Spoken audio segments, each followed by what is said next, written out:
Hey everyone, it's Holyman and welcome to my review of Persona 5 Royal. This review is going to be a little different than usual because I thought this was going to be a part of my replay series. That's why there's only one clip that's going to be playing. It's usually a little bit more edited. But the more I played Persona 5 Royal and the more I experienced the changes from base Persona 5, I thought it was more right to do a review. I still might put this in the replay series, to be honest, because it is largely the same, but there are significant changes that happen in Persona 5 Royal. So it's going to be kind of like a mix of the two. And yeah, I think that's pretty much it for this intro. So with that out of the way, I'll get into my review. So Persona 5 originally came out in 2017. I believe it was March 31st, 2017. It was supposed to release Valentine's Day, but it got pushed back. Anyway, that's how it was here in the States. And I remember in 2017, I gave it my game of the year. It was an easy choice for me. And I said it was the best game this generation. Replaying it now and just having the chance to replay it in general, because I only played it once. It's quite a long game. I still hold to that. And Royal has a lot of changes that I think make it better. Persona 5 Royal is definitely the way to play the game. Like, I don't think I can ever go back to base Persona 5. And I'll get into that in a little bit. I should have said this in the intro, too, now that I'm thinking about it. I'm going to assume that a lot of you have already played Persona 5 and you're coming here to hear me talk about the changes. And I'm not going to spoil anything. And I am going to explain some things on a base level, so that way nobody's lost. But yeah, I'm just assuming that a lot of you have already played Persona 5. So I'm going to kind of talk about it like that. So to set a baseline for the story, you are a kid. You can be whoever you want it to be. I just put my name. The canon name is Ren. I just don't like that name, so I just always put my name. And you get sent to Tokyo because of some false charges against you. I don't want to get too detailed about the story. And while you're in Tokyo going to Shujin Academy, your new school, you meet some friends and you all gain the ability to go into the cognitive world, to these places called palaces, and you steal the hearts of criminals. And the other term for it is you basically steal their distorted desires to basically make them repent for what they've done. And Persona 5 actually tells a pretty dark story. It's a long story too. Like I said, it takes about 100 hours to play base Persona 5. Persona 5 Royal adds about 20 plus hours of new content. There's a couple new characters. There's Kasumi, who's like a gymnast, and they smartly integrate her throughout the story of like the original game. Like, she'll pop up here and there, and they do a really good job fleshing her character out. There's also another new character named Dr. Maruki, and he shows up after the first palace, and he's basically just a counselor. You can go talk to him, and they're two new confidants, basically. And they're really cool. I like them both. There's also another character who got reworked. My one small issue with how they decided to do the game is the base story is mainly untouched. They've added some things, like I said, but it's still the main game. And Haru, you meet near the end. She's like your final team member, and you still get a good amount of time with Haru, but because she's introduced so late into the story, you don't get to spend that much time getting to know her, so I didn't feel as connected to her as a lot of the other characters. That being said, Royal adding a whole bunch of new content, it does help that quite a bit, but it is kind of a shame. I wish they would have let Haru be introduced a little bit sooner, but it is what it is. It's a small nitpick of mine. It's nothing too major. Um, so a lot of the 20 plus hours comes in at the end. It transitions seamlessly. There is a new true ending to get and a new bad ending. Um, and I actually really, really like the new palace. It's a great addition, and the palace ruler and just everything that happens actually raises a bunch of interesting questions. And I'm glad they did it because he's kind of a unique villain because he's not entirely bad, if that makes sense. Like what he's doing is wrong, but he's not a bad guy. So, like, it's just kind of cool to see how they did it. Where are my notes? The one main issue I had with base Persona 5 was mementos. So, palaces are the places of the distorted the distorted desires of somebody can manifest into palaces, and these are like super like evil people usually. Um, the general public also has a palace. It's called Mementos, and you can go through there. In the base game, you just go down each level. Each level is procedurally generated, and it's kind of just a place to grind. You can also take on side quests there. And my main issue with it was it's just kind of boring. Um, like there was no real purpose to it except at the very end, where if you didn't do any of it, all of a sudden you were kind of forced to go down all the levels, and that kind of sucks. So, and if you didn't know that going in, like it's a huge, like jarring turn where it's just like, oh, this thing I thought was a side thing is actually super important right at the end, and I have to do it. Um, they actually fixed mementos in Royal, so they added a new character. His name is Josie. I think that's how you pronounce it, Josie. And he's basically looking for flowers and studying humans. So that's one thing is you can go through, collect flowers and trade it for items. You can also collect stamps, and the more stamps you have, the more you can change different things in mementos. So like you can get extra XP, I believe up to 200%, item rates, item drop rates, money, and like basically mementos now has a purpose. It's more than just a place to go to grind. Um, and yeah, that was like my one main issue with Persona 5 Royal, and as I said, they fixed it.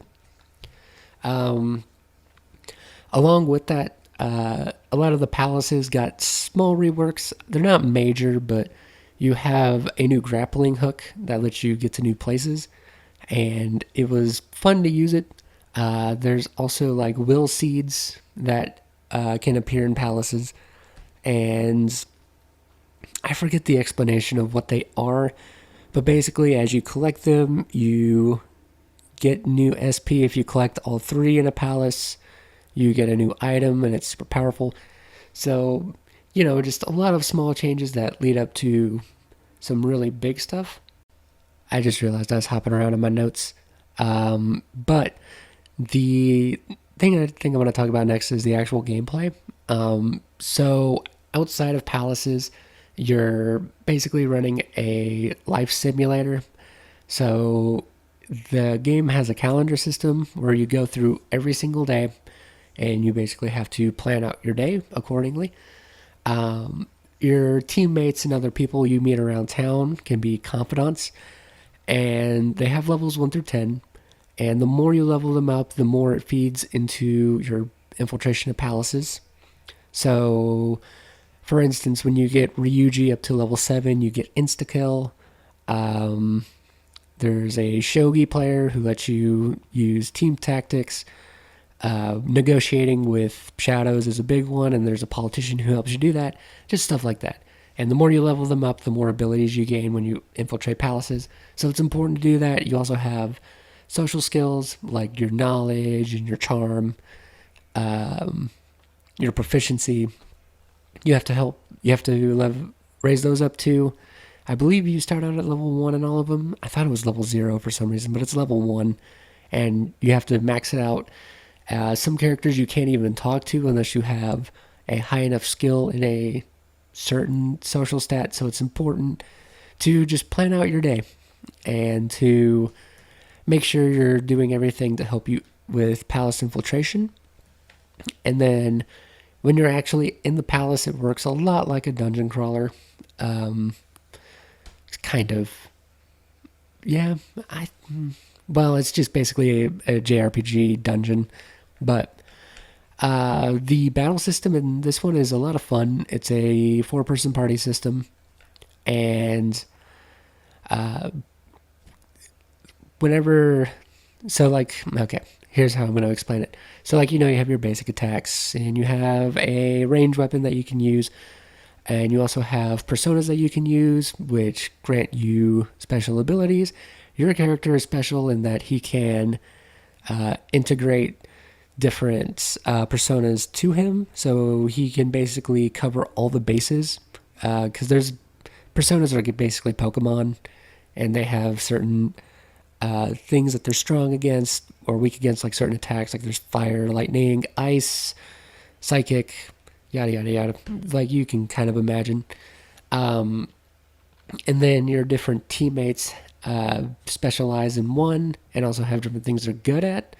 So like Makoto specializes in nuclear damage, and she's also really good at defensive buffs and a lot of that. So there's a lot of team building that goes around. The one thing I really, really like about the battle system is the one more system. So when you figure out what an enemy's weakness is, you basically hit them for a crit, and they fall down dizzy, and you get a one more, which is just a one more turn. And then from there, you can baton pass to an ally, and they get increased damage and some other things too. And you can just keep doing that, keep doing that. If you baton pass between all four of your party members, the final member can cast anything they want for no resources. In this game, it's called SP. That's basically your mana. And they get like 3 times the damage. Like, it's super powerful. And that's just a fun system. It's fun to go through. And of course, if you sneak attack, you get a surprise round. So, you can just really wreck enemies. The one small issue with this game is that the SP drain is really massive. In the base game, it was a huge problem. Because, you were just constantly using your magic attacks to hit enemies and their weak points, and that just happened over and over and over. And there's really not a whole lot of resources to restore your SP. Like, there's things you can get, like coffee. There's some things you can buy, but for the most part, it's, just managing your resources. In this game, with the addition of will seeds and some other things, it's not a huge issue, but it is still a thing to watch out for. The one change I really like to the battle system is in the main game, you have guns, which are your ranged weapons. You only had ammo. Like, you have ammo, of course, but like, it was only enough ammo per infiltration. So like, you can get through a dungeon, leave, come back the next day if you want. And I mean, that's cool and all, but like, your main character only has like 8 shots. And in the base game, it was 8 shots per infiltration. So you really didn't use your gun that much, but it was super powerful. In this game, they toned the damage down a little bit, but your ammo refills after every battle. So now you can actually use your guns, and it's really nice. And there's a bunch of other changes too that they made to just make it flow better. Great. This is what happens when you jump around. I already talked about palaces and stuff. The bosses themselves, they got reworked as well. A lot of them for the better. They're still not as hard. Like, some of them were more challenging than others, of course. There was only one boss fight where I actually found the change annoying. When you get there, you'll know.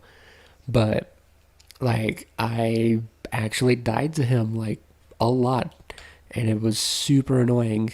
Um, like that's the only change where I thought it was bad. For the most part, though, they did a really good job with the rebalancing of a lot of things. And yeah, as I said, this is, like Persona 5 Royal is definitely the way to play this game. Um, and I think I've already talked about everything I wanted to. I just realized that this has gone on for almost 16 minutes. I thought this would be kind of short, but there's a lot to talk about with Persona 5. So, with all of that out of the way, I guess I'll get into my final thoughts. So, as I've said numerous times throughout this video, Persona 5 Royal is definitely the definitive way to play Persona 5. It's the way that I would recommend you play it. And with all the changes that they made in Royal, I actually think it took an amazing game and made it a masterpiece. Because Persona 5 was amazing on my scale. That's like a 9. Um, but there was like some issues that I touched on that just held it back. This game fixes all of them, and I just think like there's some nitpicks to it, but I think it's almost perfect, to be honest. So that's why I'm calling it a masterpiece. And again, it's still easily the best game to come out this generation. As I said, a lot of the changes they made are smart. The story is amazing. It's stylish. Like everything in this game is stylish. It's awesome. And yeah, you should just go play Persona 5 Royal. Like, I know it is kind of a hard sell. I know it's not for everybody, but Persona 5 Royal is the real deal. And yeah, that's pretty much all I'm going to say on that. So, if you liked what you've seen, you can go ahead and like this video, share it with your friends, subscribe to my channel for more game reviews, um, gaming videos, and all that other stuff. Thank you guys for watching, and I will see you next time.